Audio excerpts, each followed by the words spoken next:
what's affecting your lives, and so we'll try to do everything. And just say who you are too. My name is Marcel. I'm a native of this area. My family, as far as I can trace, has been in this area since the late 1700s. This area is one of the most culturally rich, I would say, areas of the United States, the home of the Gullah Geechee, that brought the first source of wealth to the British colonies that were originally failing.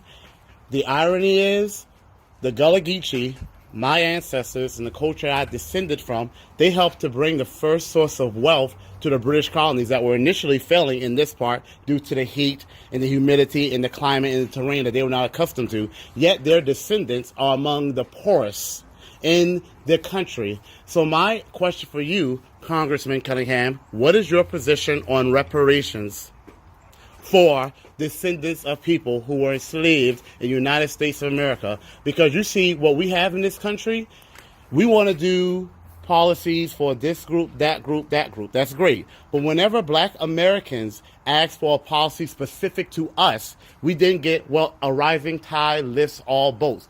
Well, that's not true, because we've had boats stolen from us. The current wealth of the average white family in America is $130,000. Not income, but wealth.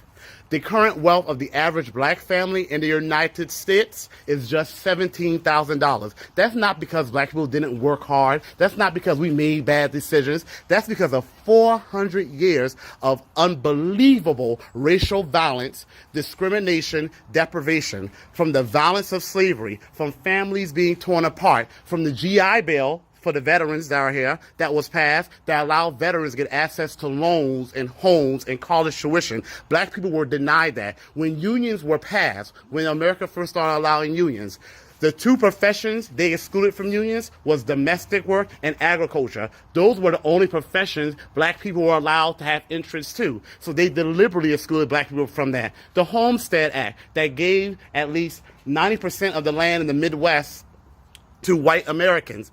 Where does most wealth in the country come from? Land ownership. Who has had land stolen from them? Black people. This area, Hilton Head Island, used to be the home to my great-great-great-grandfather and my family. Why are they not here? Because they were ran off. Why were they ran off? Because the taxes became so high they couldn't afford to stay. Nothing's been done. My community's been demolished. We used to meet here and have family reunions. We can't even afford. Now the places where we used to meet are gated communities where people who look like me are looked at as if we don't belong. When it wasn't for us, areas like this wouldn't exist. So America's wealth was built off of the back of Black Americans. And yet constituents that you serve in many parts of Charleston and Beaufort, Sheldon and Yamasee, every day is a harsh experience for Black families. I teach those children. They can't focus on learning because they're worried about where they're going to eat. Are they going to have adequate shelter? They're worried about, are they going to be safe? I don't know if you understand what that's like because you grew up in comfort and you are an engineer. So do you even know what it's like to struggle? Do you know what it's like to not have access to equitable educational opportunities, access to well-paying jobs, access to adequate health care, access to adequate psychological care? Because my kids and my family, we know what that's like. We know what it's like to be exposed to gun violence on a daily basis. Because when people are in poverty, the level of violence increases. You are here on Hilton Head Island where people have beachfront homes that my great-grandmother, when she retired, who was born in 1914 and came back south, used to clean. Homes that we could never afford to live in. That's the disgusting irony in America. I have not heard you say anything specific to Black Americans, yet you serve in an area that is historically one of the blackest, most culturally richest regions of the country. And yet you have been absolutely silent on Black issues. So what is your stance, Congressman Cunningham, on reparations for Black Americans? Well, thanks for coming out. And I would disagree with you that I've been absolutely silent. You get our newsletter. Have you signed up for the newsletter? No, but I spoke to Rashawn Mitchell yesterday for at least 2 hours in your D.C. office. Yeah. And when I asked him your stance on reparations, when I asked him your stance on other issues pertaining to Black Americans, he was like, we haven't had a chance to discuss that yet. And he called me back and spoke for 2 hours. That's very unusual in D.C., so I know he was passionate. Yeah, well, I appreciate you taking the time to come out here today and speak with him yesterday.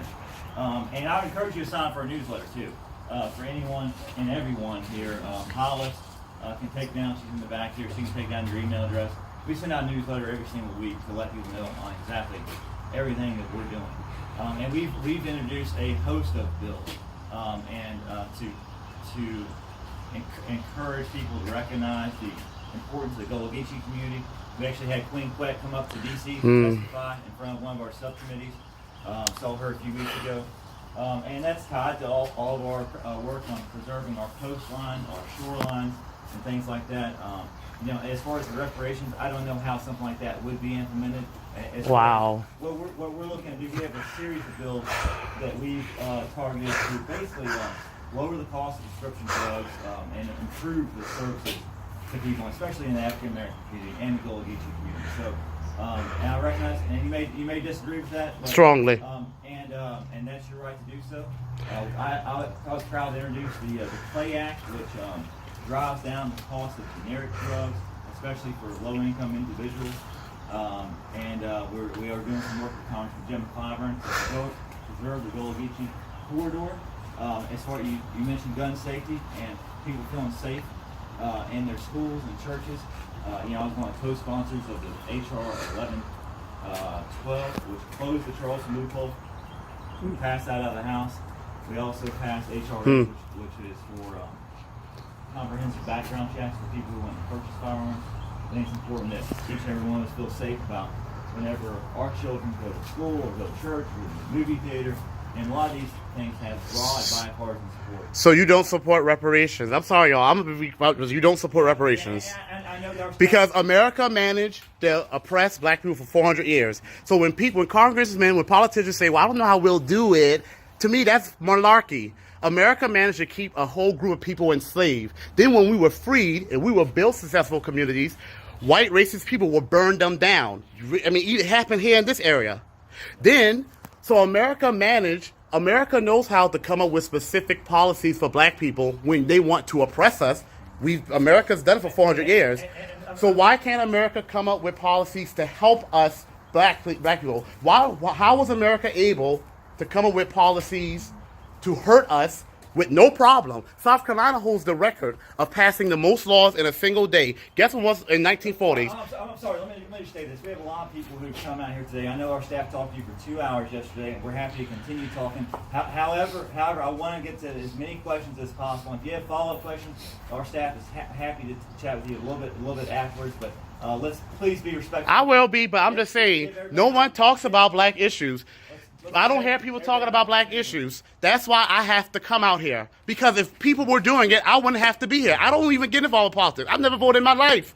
I'm getting involved because I'm realizing where the issues come from. So go ahead. Talk about, talk about tax cuts and things like that. Go ahead.